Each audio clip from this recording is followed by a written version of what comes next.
Here's what to look forward to in Wednesday's edition of the Southern Standard, your source for local news. Warren County High School officially has a new football coach, Matt Turner. Read Wednesday's sports section for all the information you need to know about the exciting announcement. A Warren County man lost his life in a motorcycle wreck after colliding with the guardrail in Smithville yesterday. More details of this tragedy are in tomorrow's paper.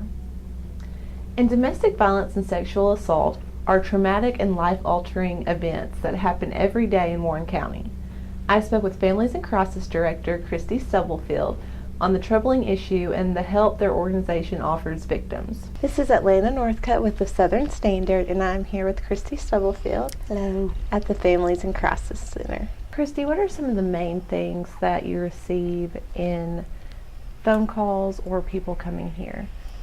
So people reach out to us for an array of different reasons. It may be that they're having to flee immediately and leave everything behind and they need somewhere safe to go. It may be that they've been in an assault and they've ended up at the hospital, and so we will provide accompaniment and go out to the hospital.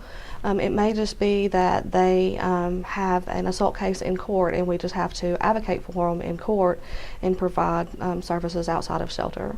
Okay, well, I want to go ahead and thank you for all that you do for this community. Thank you. And I also wanted to ask, this isn't just for women, this is for everyone. Right. For years, we've been in existence for 28 years this year, and so we've always been known as the women's shelter, but we do provide services to men as well, and in the last couple of years we've restructured our shelter so that we can have both genders in there and that everybody still feels safe and comfortable. Okay, that's very important. Yes. And what would you say some of the most frequent calls that you get, domestic violence or sexual assault? Probably about 75% of our calls right now are domestic violence. We do receive, some sexual assault calls.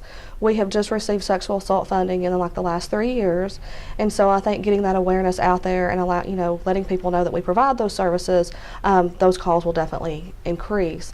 So right now it's domestic violence, but we do provide services for sexual assault and things like that as well. Okay, definitely. And would you say that the drug problem or substance abuse issue within our county or just nationwide has increased or affected the amount of domestic and sexual violence that's occurring?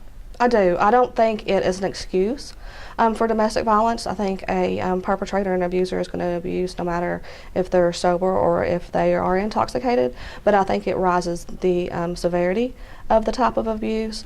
If somebody is already jealous and paranoid, those drugs are obviously going to increase that and make it worse. And then unfortunately, sometimes that's why victims stay, because that abuser is the provider of the, intoxicant. Mm-hmm. So. And it's a vicious cycle. Yes. And one important thing that we would like to note is that this is not just a shelter. Right. We have our 24-hour emergency shelter, but we also provide services outside of shelter as well, and so it may be that a victim can stay with their family or friends and be safe and don't need to come into shelter, but we can still provide counseling services, food boxes. We do rapid rehousing, and so that if they have to move from their home, we can help with deposits, first month's rent, Wow. utility cut-ons and things like that. We can help replace birth certificates and documents that they may have had to leave behind. If they don't have insurance and can't afford counseling, we have some grant money where we can help subsidize that as well so that they can have counseling. And we also provide court advocacy. So if you've never been in the court system and then obviously you're there as a victim, it's very scary. And so our advocates kind of walk with them through the process, explain the process, explain it in terms that they understand, and are kind of their advocate when they can't speak for themselves. That is absolutely amazing. And if you could tell someone who is going through a domestic violence situation or is dealing with sexual abuse from their partner or anything like that, what would be your advice to them? to call us, to give us a call. You're not alone. I think a lot of times victims of domestic violence and victims of sexual assault feel very alone, and that nobody's going to understand them, believe them, and we do. You know, that is what we're here to do. We're going to listen to you.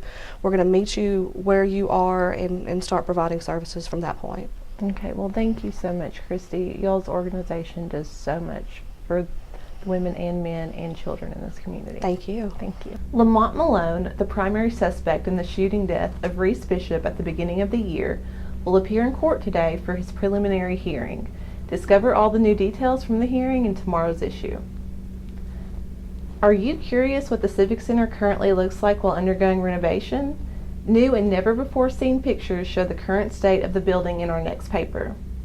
This has been Atlanta Northcutt with The Scoop, wishing you an enjoyable and warm week. Thanks for tuning in.